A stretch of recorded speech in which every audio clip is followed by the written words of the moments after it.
closed the road off a fair distance from where the accident actually happened, and that's because although it's a beautiful sunny day where I am parked, the conditions further up the highway are extremely dangerous with blowing snow, strong winds, and poor visibility. What we do know so far from police is that there were 15 vehicles involved in that accident. That includes 3 transport trucks. Driving out here, I saw 6 ambulances with their lights on, and we know now that's because 2 people were sent to hospital with serious injuries and 4 others were sent with non-life-threatening injuries. I've also been seeing taxis driving in and out of the scene with people who are not injured, but their vehicles are damaged. Jennifer Grudit, CBC News from the Trans-Canada Highway near Birchie Narrows. The police say emergency crews came from several communities throughout the region. There were multiple police officers out of Springdale Detachment, Deer Lake Detachment, and RCMP Traffic Services West. There were up to 8 ambulances on the scene at the one time. Were fire departments from Hampton, Springdale, and Deer Lake. And the ambulances were reported from Deer Lake, Corner Brook, and Jackson's Arms. So multiple emergency services or first responder vehicles on scene. Well, as you can see from some of that footage and as far as the satellite radar goes, very isolated in nature as far as those snow squalls go. We do still have the snow squall warnings in place for Corner Brook, Grossmoor, including Deer Lake as well. And we have a wind warning up through the northern peninsula east. Now, through the night tonight, good news is we will start to see a wind shift, which means all of those snow squalls should ease up through the overnight with some clearing skies right across the board, essentially. And then into tomorrow afternoon, those winds will shift back into a more favorable for those snow squalls. So we could see those develop again into the afternoon, or likely we'll see those develop again into the afternoon with some lingering flurries possible along the northeast coast, Avalon, and the Burin Peninsula as well. Now, taking a look at the temperatures from earlier today, sitting in the minus single digits. Get used to, or don't get used to these temperatures, because this will be the warmest we'll see over the next week or so. Environment Canada has a extreme cold warning in for most of Newfoundland. Those wind chills tomorrow night, somewhere between minus 25 to minus 40, continuing through the day on Wednesday. I'll have all those details in your full forecast coming up. The stage was set for Paul Power to take his play, Crippled, to theaters in San Francisco and New York. It's a real letdown to sharing artistic expression with a company in the United States who wants to see it and wants their audiences to see it. But now the U.S. federal government is refusing to let this show go on. I'll tell you why coming up on Here and Now. Talked about the West Coast traffic situation. Another dramatic crash to tell you about. A truck flew off the Pitts Memorial Drive overpass and burst into flames on Saturday evening. The truck landed on the embankment on Southside Road. Now, the driver managed to get out of the vehicle before it exploded and caught fire. A 27-year-old man from the Southern Shore was the lone occupant of that vehicle, and police say he walked away with minor injuries. The area was closed to traffic for more than 2 hours, and the investigation into the cause of that crash is ongoing. Police are looking for the public's help to find 22-year-old Thomas Jones in Grand Falls, Windsor. Jones was reported missing on Thursday morning, and today friends of the man started their own search for clues. Here Now's Garrett Berry reports from Grand Falls, Windsor. Over the weekend, the RCMP released a third call for public help in this case, this time focusing on the South Side Access Road and a gray Toyota sedan. They're asking anybody who might have seen this car or anybody walking in this area on Wednesday night to contact the police. Last week, Exploit Search and Rescue combed through the area. Today, that job fell to friends of Jones and his family. They are on the lookout. Some clues, footprints, anything showing footprints, anybody that's been in the area, maybe article, clothing, anything. They are not trained searchers. This is their first time, but they said they were spurred to action after seeing the pain of Tommy Jones's family. Not only today, every day is hard. Susanna, the mother of the kids Tommy has, she has Rano is 3, the baby is a year old, and she's pregnant with the 3rd child, so the family is very devastated and wondering, you know, what's going on, no clues to anything, so it's to help them out, really. They've been told he was headed to a cabin with a friend and that he called his partner at 6 on Wednesday evening. She says it just doesn't make sense for Jones to disappear. Tommy was a good guy. He was cared about his family, he cared about his girlfriend. He was never in the, as far as I've known, he'd never been in trouble. He can, look after himself and stuff. So this is what don't make sense. Why would Tommy be out here and be left and no clue of where he's been? They're hoping for the best, but also facing the facts. We're hoping it's safe, but if it's not, if we do accidentally come across the body, it's going to bring closure for the family. Yes. The family wants closure. That's what he wants right now. As hard as it is, to know he's out there somewhere and not knowing where he is hurting the family worse. The group says they will be back in this area tomorrow, but they are also urging anybody who knows anything to contact the police to help them with their investigation. Garrett Berry, CBC News, Grand Falls, Windsor. Former Education Minister Dale Kirby is going to the Supreme Court to clear his name.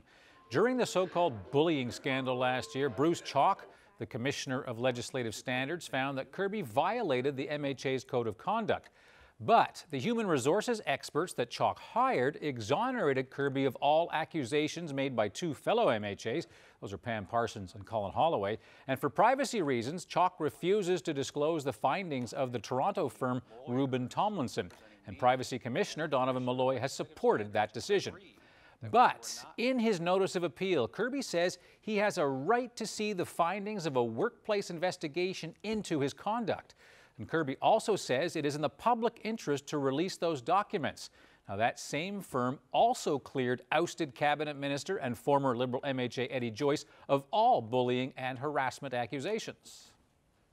A forensic audit of Muskrat Falls reveals the hydroelectric project was in financial trouble early on. That's just one of the findings of Grant Thornton's latest audit, released today as the second phase of the Muskrat Falls inquiry resumed in Happy Valley Goose Bay. Here now's Jacob Barker was at today's inquiry and joins us now live. So, Jacob, what can you tell us? Well, the window of time this phase of the inquiry will be looking at is the period between December of 2012, after the project was sanctioned, until March of 2018, and just what caused the cost of the project to balloon from the $6.1 billion it was projected to cost to over $10 billion today. According to the forensic audit, Nalcor knew early on that the estimates were off, but the company did very little, if anything, about it. Scott Schaefer of Grant Thornton led the latest audit. When did that variance exceed the contingency that was set at sanctioning? And what this table tells me is that by April of 2013, the contingency was exhausted. The audit lays out meetings which began in 2013 between Paul Harrington, the Lower Churchill Project's director, and Nalcor executives. All were briefed on steadily rising costs even before committing to the project. With these early warning signs, Nalcor could have made the changes prior to signing a federal loan guarantee in November of 2013. It didn't. When asked why Nalcor didn't recalculate the cost of the project, Harrington responded, "Not my call," saying the decision lay with senior management, meaning Ed Martin and Gilbert Bennett. And once the federal loan guarantee was put in place, Nalcor was committed. According to the report, Nalcor's own consultant indicated that there was only a 3% chance the planned schedule would be met in 2017. It also shed lights on performance issues, an additional $884 million due in large part to Astaldi's lagging performance, pouring concrete 2.5 times slower than it estimated in its bid. When you compare that, the actual production, to this average of what they had to pour on an average, they've only hit exceeding the 13,000 cubic meters per month 10 times out of 50 months that they were pouring concrete. So basically about 20% of the time. Schaefer is scheduled to continue presenting the 130-page audit until Thursday. Reporting live for Here and Now in Happy Valley Goose Bay, I'm Jacob Barker. In a move that's rattled the rafters in Ottawa, Prime Minister Justin Trudeau's principal secretary and close advisor, Gerald Butts, has resigned. Butt's departure comes amid a rising clamor for answers about whether the Prime Minister's office played a role in the SNC-Lavalin Jody Wilson-Raybould controversy. The accusation is that the PMO pressured the former Justice Minister to help SNC-Lavalin avoid a trial on bribery and fraud charges in Libya.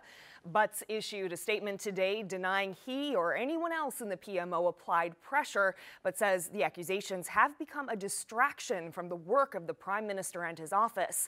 The opposition wants Gerald Butts to testify before the Commons Justice Committee. They also want to hear from Wilson-Raybould. She has said nothing, citing solicitor-client privilege as the government's former lawyer. A probe into whether there was political pressure to help SNC-Lavalin avoid a criminal trial was launched by the Ethics Commissioner in Ottawa. And today, the NDP also called for a public inquiry into the matter. Back to this province now. There's mixed news about the state of the shrimp fishery tonight. Federal fisheries scientists met with reporters today and walked them through the most recent stock assessments. And the headline this time is that the health of the shrimp stock kind of depends on where you fish. In the area where most inshore fish harvesters place their nets along the northeast coast, the numbers are still critical, but at least they have stabilized, so there likely won't be any further quota cuts there. But there are significant declines in the area north of Labrador where the offshore trawlers fish. DFO says there are so many factors at play, it's hard to figure out just what's going on. That the quotas have been low. They've been reduced to account for the changes in biomass. But we also know that there's been a lot of changes in cod biomass, for example, and changes in water temperatures, where this year saw some of the warmest bottom temperatures and coldest surface temperatures. And generally there's been a reduction in plankton availability through time. So because there's so many changes all at once, we can't attribute it to one single thing. Well, to the RCMP, it's called a major crime investigative technique, but the public knows it as a Mr. Big Sting. Today, a St. John's jury got an inside look at the operation which ended with Al Potter's arrest. Here Now's Ariana Kelland was inside the courtroom today for the Al Potter murder trial, and she joins us now live. So Ariana, every Mr. Big Sting has a storyline. What scenario was fed to Potter? That's right. Every one of these storylines have something that can seduce a suspect. And in this case, it's nothing if not creative. Undercover officers gained credibility with Al Potter in the months leading up to September of 2016. They met members of the Vikings Motorcycle Club through an inside man who was working with police. They frequented bars downtown to become familiar faces, all to establish their story that they were loan sharks making lots of money in the business of collecting outstanding debts. And once he was released from jail in Lindsay, Ontario, they had a job for Al Potter. And there was no time to waste. Potter and this undercover officer got right to work planning to find two brothers who owed outstanding debts. Now take a look at this map. It shows that Potter and the undercover officer started in Minton with the lead cop driving a safe distance behind. From there, they went to a bar called the Barking Cat, where Potter and another man said that someone had murdered one of the brothers who owed money. Potter and the so-called debt collector was met by another undercover officer in a white van. They drove to a remote cornfield to collect the body. This body, unbeknownst to Al Potter, was actually a dead pig in a hockey bag. Now, once they got the bag, they drove to a cemetery in London. That's where they met yet another undercover officer acting as a graveyard worker, where they buried the pig in a freshly dug grave. Now, if it sounds too crazy to be true, it's because it is too crazy to be true. The person who came up with this whole scheme was an RCMP sergeant who took the stand today at Potter's trial. He says that the day after they buried this pig, Potter actually made a confession to one of the undercover officers. The details of that confession have not yet been heard by the jury, but the cop did say today that the conversation was not recorded because the listening devices weren't working at the time. We're expected to hear more details on that in the coming days when more undercover officers take the stand. Reporting live for Here and Now, I'm Ariana Kelland. Well, St. John's performer is being blocked from taking the stage in the U.S. Paul Power was booked to perform his play Crippled in California and New York. But the U.S. federal government has denied him a work visa, and as Here and Now Zach Gowdy tells us, the refused entry is putting a spotlight on how the United States immigration rules affect independent artists. What do I do now? What does one do at a buffet table by themselves? Crippled is a play about loss, about grief, about dating, about sex, and most of all, about how living with a disability affects all those things. For playwright and star Paul Power, it's a deeply personal story. That's why missing a chance to share it is so painful. It's not really important to me to become some kind of star or in the spotlight. What is important to me is sharing the story of living with a disability. Crippled was about to go on tour, booked for shows in San Francisco and upstate New York. But Power and his colleagues needed U.S. work visas, and for artists and performers, there are just 3 ways to get one. The first way is to be internationally famous. Another is an exchange where a U.S. performer also comes to Canada. The third way is to prove the work has unique cultural value. That's where Crippled fit. Power submitted a mountain of evidence, testimonials from prominent artists, disability advocates, and academics, but somehow it wasn't enough. His visa application was rejected. It was a big letdown, a real insult to myself, my work, the disability community, respecting disability and the lived experience as a unique culture. For the cast and crew, the rejection meant a loss of income, of opportunity, and a huge investment of time down the drain. For the U.S. theater company that booked the shows and was already promoting them, it's an example of how U.S. immigration rules work against small, independent artists. The immigration laws in the states are just behind the times. You know what I mean? What's culturally unique has progressed. You know, there's a total lack of awareness on so many levels about indie theater and artists, and the majority of the art making, being happening in the theater world is not Hamilton. The theater company is petitioning the U.S. government to update its rules for performers. Power hopes that someday his show will go on. Zach Gowdy, CBC News, St. John's.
Welcome back, everyone. So before we get to the weather, we're going to just go outside for a few minutes and have a look at these young folk today in St. John's.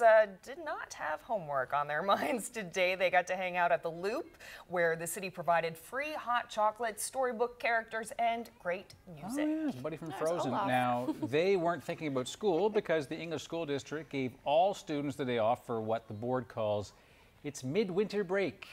Wish could all have that. Yes, and it falls on what many other provinces call Family Day, which is a provincial holiday. Yeah, one that we don't have here. Yeah. Not unfortunately. Yet. There's an election coming. You want to get a few votes? Oh. Give us a Family Day, please. We do get Regatta Day. There is that. True. Yeah. Look, they're having some fun. Yeah. They did. All right. I know you're getting to the weather. There is a segue here to be had.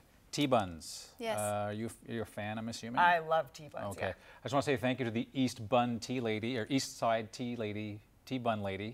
But here's a question for you. If they don't have raisins, do they count? Because these are the best raisinless T-buns I've had. But I like raisins. Right. I like them both ways. Okay. Actually. Me too. Same. Yeah. Is it scone or scone? Scone. Scone. Yeah. Scone.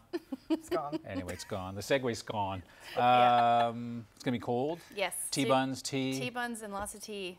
Or hot chocolate, whatever you prefer. But yes, anything warm. We're gonna get really cold. Yeah. So the temperatures that we're seeing right now are actually the warmest of the next week or so, sitting in the minus single digits, -10 towards the coast, and then even up through Labrador, sitting in the minus single digits. -9 is your temperature right now up through Happy Valley Goose Bay. Factor in that wind chill though, feeling closer to the minus teens right across Newfoundland up through Labrador as well. Cold for Lab City though, -29 is what you're currently feeling outside. So we do still have those snow squalls for the west coast. As we head through the next couple of hours, we'll likely start to see that taper off as those winds shift, but we do still have those snow squall warnings in place. Corner Brook, Grosse Moorne, and Deer Lake up through the northern peninsula. Wind warning in place with gusts near 110 kilometers per hour at times this evening, and that will taper off as well, or at least ease below warning criteria. So there's that wind shift I mentioned. I'm going to go from westerlies to northwesterlies tonight. Those winds will ease slightly to about 40 kilometer per hour gusts, and then temperatures dropping to about -12 for Corner Brook, -9 for Port aux Basques. Central areas will dip probably closer to the -20s in low-lying areas. Otherwise, -16 should be your overnight low for Grand Falls Windsor, -10 in St. John's. We're also going to see that wind shift from westerly to northwesterlies tonight. Up through Labrador, Lab City sitting at -29 is your overnight low tonight, so not moving too much more. And then Happy Valley Goose Bay, -20. Northwest winds along the coast, though, are still going to be gusting upwards of about 70 kilometers per hour tonight. So looking at the satellite radar for tomorrow into the afternoon, we'll start to see a little bit more of a wind shift, which means we could potentially see those snow squalls develop again. The Burin Peninsula, Avalon, and the northeast coast all looking at that risk of flurries as well. Otherwise, Labrador quite quiet. Just along the coast, we could see some cloud cover and a few flurries through the afternoon. So here's a look at your forecast. Northwest winds tomorrow gusting upwards of about 50 kilometers per hour, and there's that temperature drop. Only a high -8 in St. John's tomorrow, -9 in Clarenville. They're going to drop even more so as we head towards the evening hours. And then Grand Falls, Windsor, -9, Harbour Breton, -8. Again, that chance of flurries along the northeast coast. And then snow squalls along the west coast with those windy conditions continuing as well. -10 for Grosse Moorne and -12 for St. Anthony, but sunshine. Again, winds gusting in exposed areas upwards of about 70 kilometers per hour tomorrow. Otherwise, plenty of sunshine up through Labrador. Starting to see those cooler temperatures make their way in. -25 is your afternoon high for Lab City. Now, the reason why we're seeing these colder temperatures is we're getting into the coldest air Tuesday night into Wednesday. With overnight lows dipping into the -20s in some cases through Labrador, or rather through Newfoundland. And then looking at your wind chills, this takes us through to Tuesday, or tomorrow morning into Wednesday night, or Tuesday night rather. Look at these wind chills start to dipping into the -30s and close to the -40s as well. So do have extreme cold warning. I'll have all those details in your forecast when we look a little bit ahead when I come back. This weather forecast is brought to you by Newfoundland and Labrador Tourism. 5,000 kilometers of groomed trails are waiting to be explored. Embrace winter today. Well, some students from Bishop Field Elementary took advantage of a day off school to head up to the Confederation building. They're upset with being displaced since late 2017. Around 20 students from K to 6 hand-delivered written letters asking the province to hurry up and fix Bishop Field. Here Now's Jeremy Eaton was there, and here's what they had to say. Premier Ball. My name is Sam Morgan and I am in grade 3 at Bishop Field. I am writing to tell you how I feel about not being able to go to my school.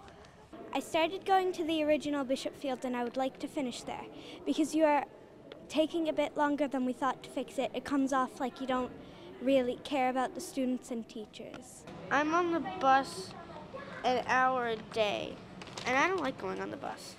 Can you ask the men to make the walk go faster?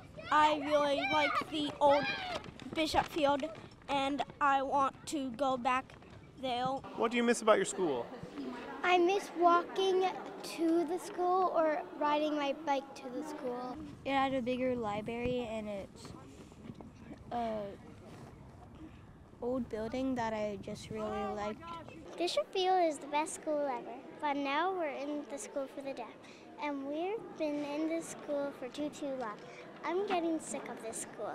I'm a class of 25, and our classroom is so small and not enough space to even put all of our desks. Please let us know when you are 100% sure we're getting back to field. Thank you, Andy. You're going to give the letters to the Minister for TW. I'm the Minister for Education and Early Childhood Development.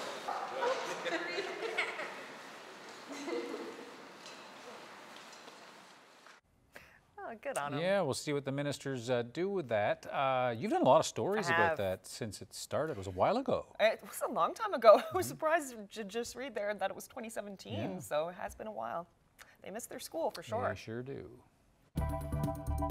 We have a worldwide market. We're the only ones in the world actually manufacturing these simulators. A small local company that's changing how people around the world work on the ocean.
Welcome back to Here and Now. Ocean technology is a growing sector in this province's economy, and the harsh sea conditions in Newfoundland and Labrador have given some companies here an edge around the world.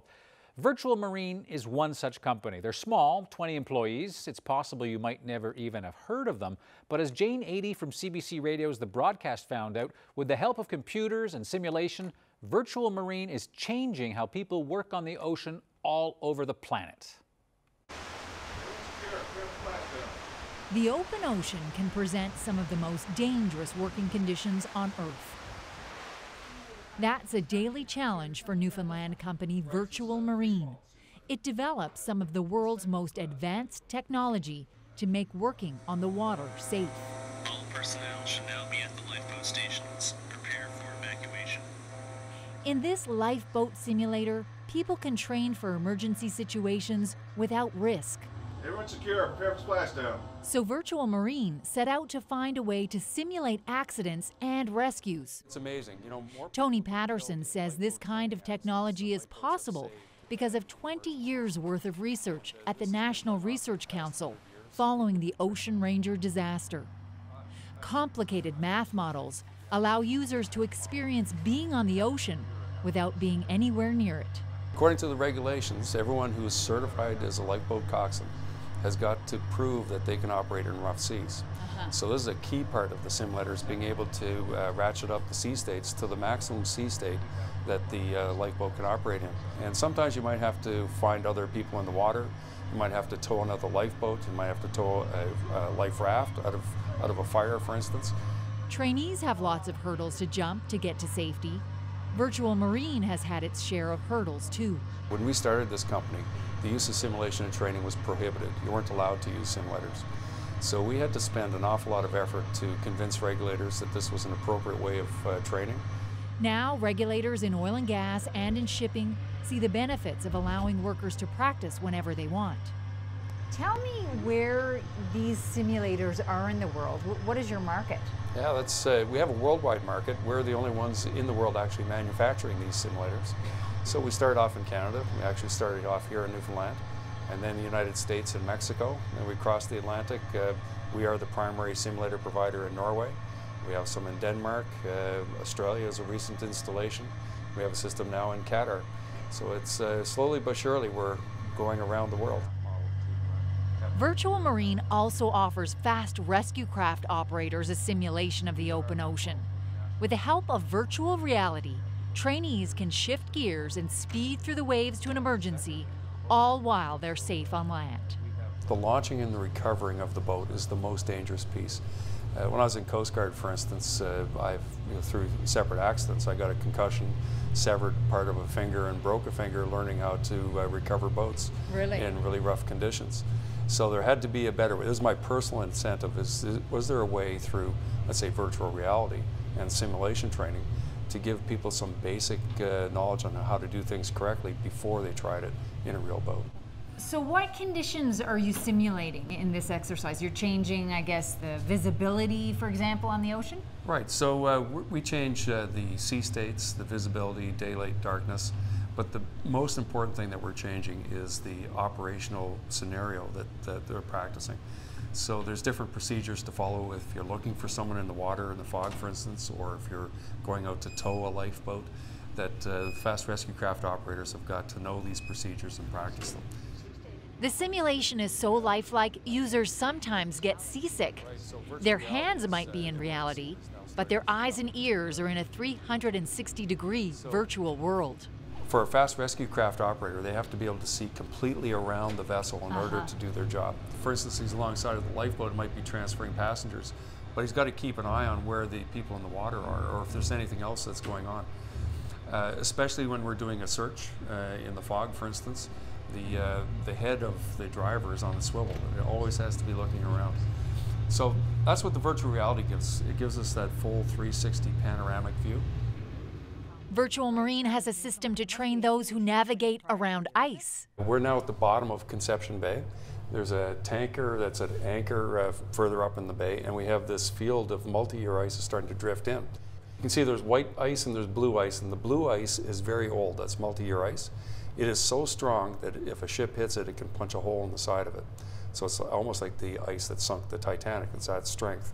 So whatever we do, we can hit the white ice, but we cannot touch the blue ice. Okay, so critical to navigate and learn how to navigate around that. That's right. And you can see in this scenario, it's not so bad because we've got full daylight visibility.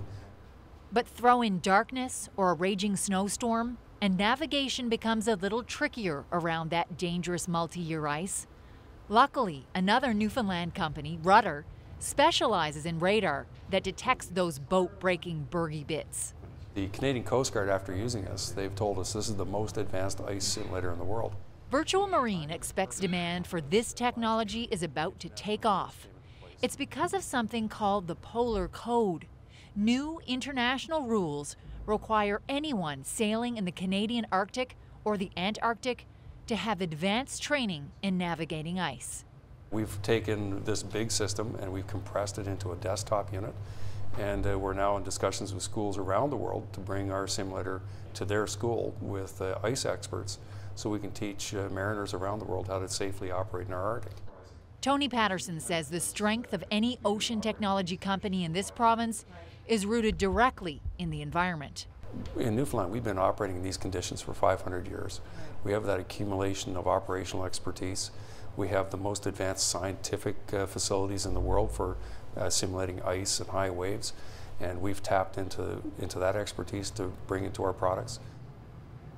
And while Virtual Marine simulators might help trainees exercise caution, for the company itself, it's full steam ahead. Jane Adey, CBC News, St. John's.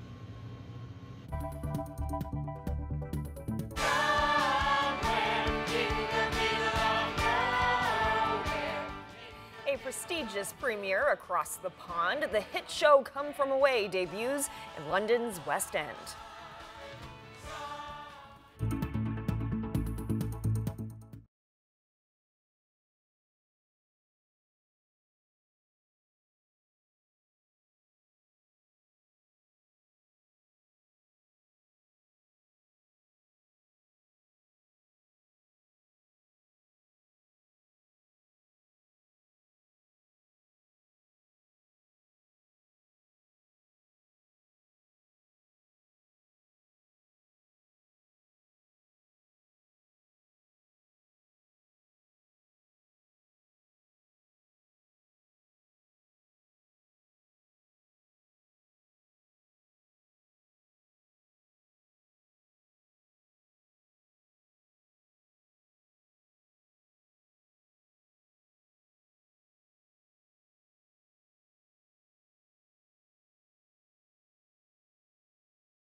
The Toronto cast of Come From Away has come back, and this time with a big donation.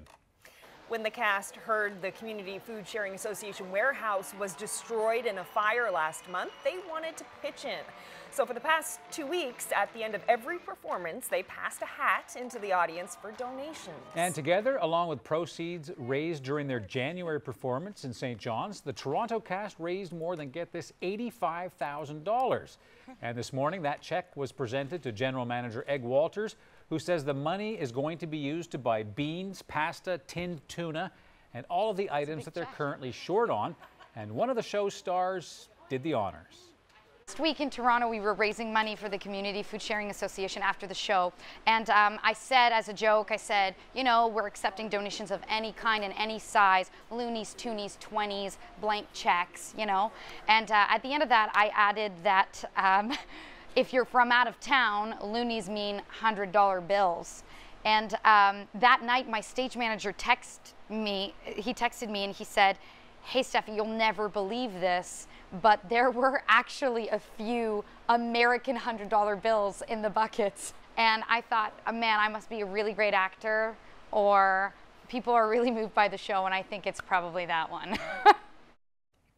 Oh, that's great. That's fantastic. That's a lot of money, too. Yeah. $5,000. American $100 bills go a long way. They do. And the Broadway hit shows no sign of slowing down. Come From Away is making the musical leap across the pond to London's West End. Yeah, the CBC's Kayla Hounsell has more on the show that's striking a chord with audience wherever it goes, as well as for Hounsell herself.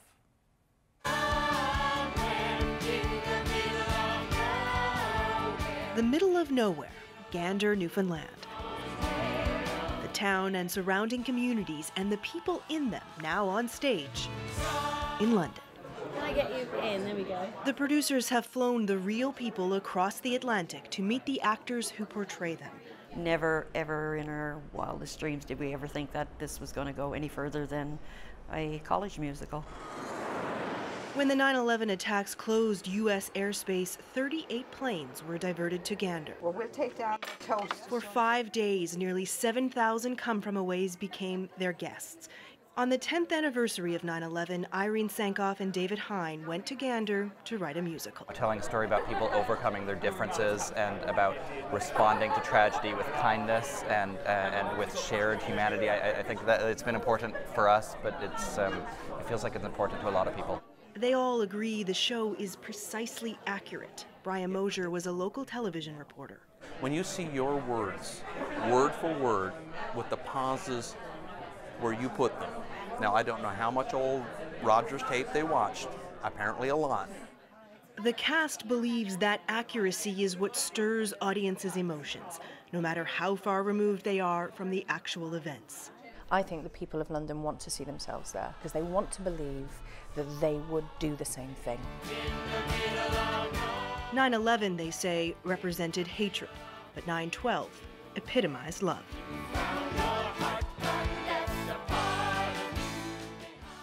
It's pretty special for me to be reporting on this story here in London. I'm actually from Gander and I lived there during 9/11.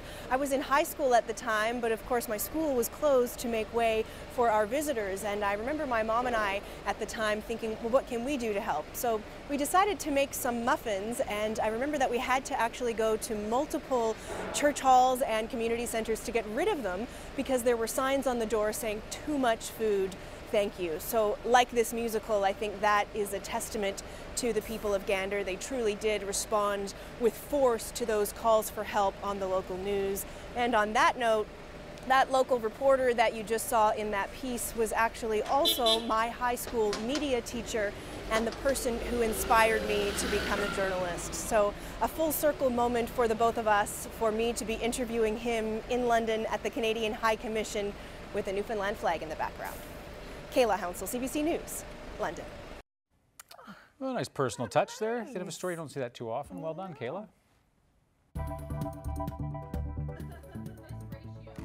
Some fast friends judge fast food. Who has the best burger in St. John's? Well, the votes are in. Stay tuned.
The story of the overgrown hiking trail that became the foundation of a friendship.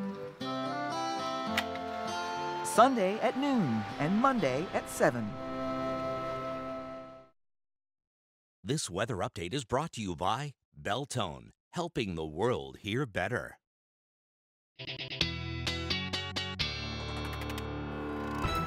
Okay, Ashley, you dialed up a really nice one on the weekend. Beautiful, hey. And we should commit that one to memory, apparently. Well, as far as temperatures go, yes. But I mean, because we're into this cold, it's actually going to be quite calm for the next couple of days. That's definitely good news. But if we take a look at the future tracker into Wednesday, and I say calm as far as like no significant systems are moving through. Now, we are going to stay windy, though, into the afternoon on Wednesday.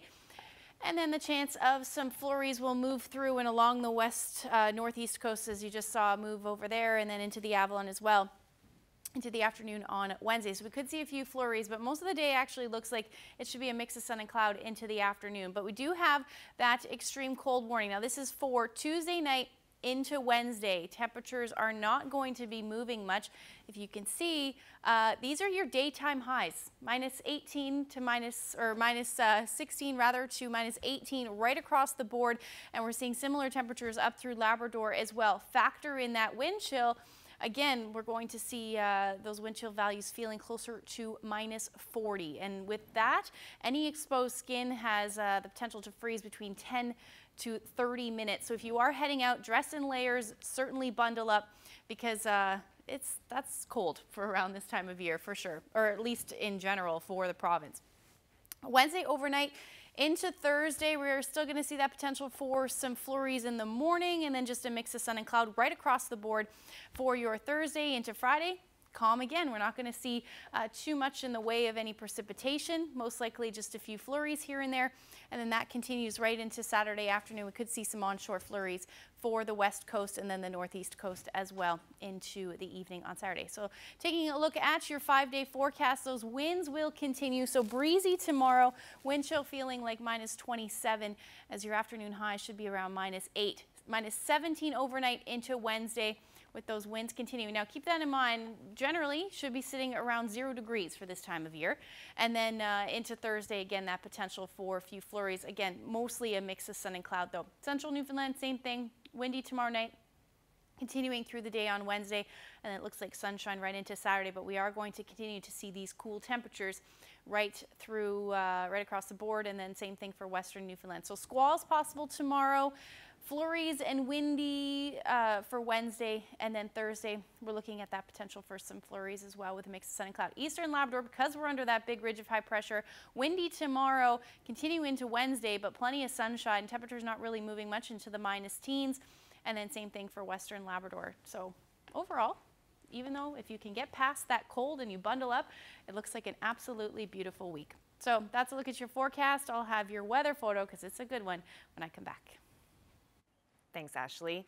To international news now. There were calls for protests to resume in Haiti today, but so far, angry demonstrators have not returned to the streets, and the capital remains relatively calm. Businesses and government offices, as well as the Canadian Embassy, reopened today for the first time since demonstrations erupted 11 days ago. Schools, however, remained closed in case violence flares up again. Haitians, angry about the nationwide shortages and corruption, are demanding the president resign. He's refusing to step down, but over the weekend, the Prime Minister promised an investigation into the government misspending. Also today, a Haitian newspaper says police arrested a group of heavily armed foreign nationals, including 5 Americans. Well, 8 Canadian nurses who were stranded in Haiti during the violent protests are now on their way home. The women were volunteers at a charity group called Hope Grows, located about 60 kilometers from the capital. But street barricades and protests prevented them from leaving the country. So, with the help of a GoFundMe campaign, they hired a helicopter, and they were picked up this afternoon from the compound where they were staying and then taken to the Port-au-Prince airport, where they caught a plane bound for Canada. They're expected to arrive in Montreal later this evening. The United Kingdom's main opposition Labour Party has been rocked by resignations of 7 MPs. They say they quit over the party's handling of Brexit and accuse the leadership of harbouring bullies, bigots and anti-Semites. Leadership has willfully and repeatedly failed to address hatred against Jewish people within its ranks. The resigning MPs blame Labour leader Jeremy Corbyn for allowing the hatred to fester. It's an accusation that's been levelled against Labour for some time. Britain is scheduled to leave the EU on March 29th. Labour still has about 250 MPs, but this is the largest exodus from the party in nearly 40 years. A retired Saskatoon architect is putting his skills to good use this winter, and his inspiration? Elsa's castle from the movie Frozen. And he spoke to the CBC about his motivation and his method.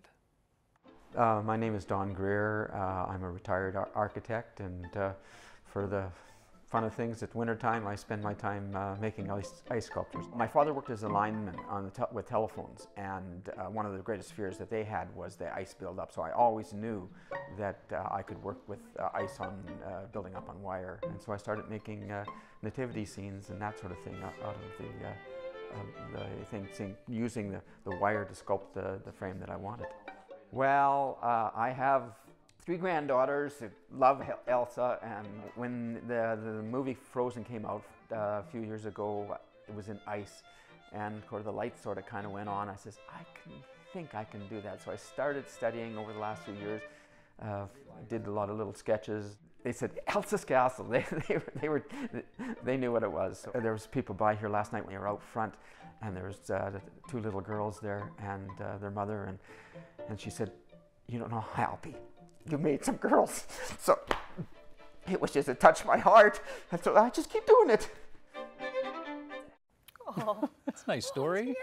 Yeah. Really emotional there at the end. Well, Saturday was Judgment Day for burger patties in St. John's. Fast food lovers from across the city found each other on Twitter. They wanted to decide once and for all which burger reigns supreme, which of 8 chain restaurants serves the best signature sandwich. And so just who has got the tastiest fries? Well, the judges stuck to a rigorous ranking system to determine the winner. We broke it down to 5 different things. So the patty itself, we're trying to, your overall feel of the taste. Is it too greasy, too dry? The bun, kind of the same thing. So is it dry?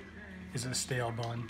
It's a bit complex. We look at bun and patty and toppings and ratio, and then for the fries we're looking at seasoning and size and freshness and crispness. So it's a bit intense, but it's all right.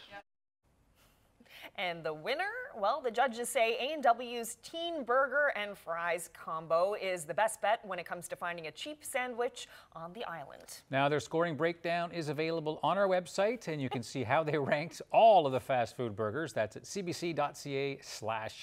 Pretty serious.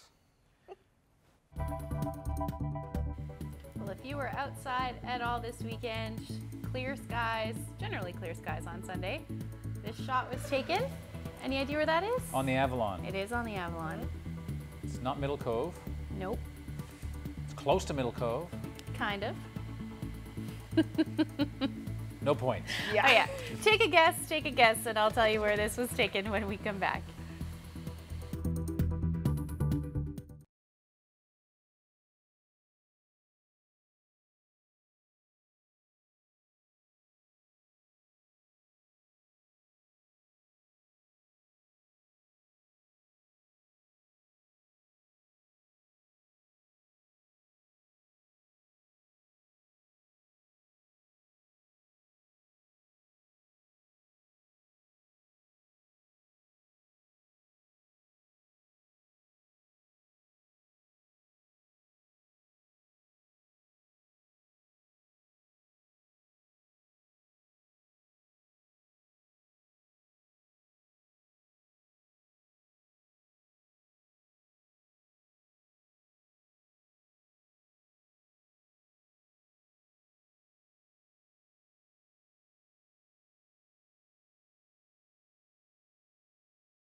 Picture time? Picture time. Gotta All right. take a look at this one because it's so beautiful. Okay, Wade Reed on Twitter says Maddox Cove. No. No? No. Okay, Wade, you feel my pain. It's Petty Harbor. Oh, beautiful Petty Harbor. Yes. Gorgeous Such shot a there. gorgeous place. Especially even when the sun isn't shining, it's Mhm. beautiful there. Yeah. I do. It's one of my favorite places to go actually. So this was a Sunday morning swell, and Madden grabbed that shot for Sunday us. was so nice. It really was. Thanks a lot, Anne. Yeah. If you have any weather photos you'd like to share with us, send them to nlphotos@cbc.ca and try and get them on the show. Excellent. Yeah, busy Monday. Start off with that horrible accident on the West Coast. Fortunately, no fatalities, a couple of serious injuries, but take it easy out in the roads. That's right. We'll see you tomorrow. Good night, everyone. Good night. Oops.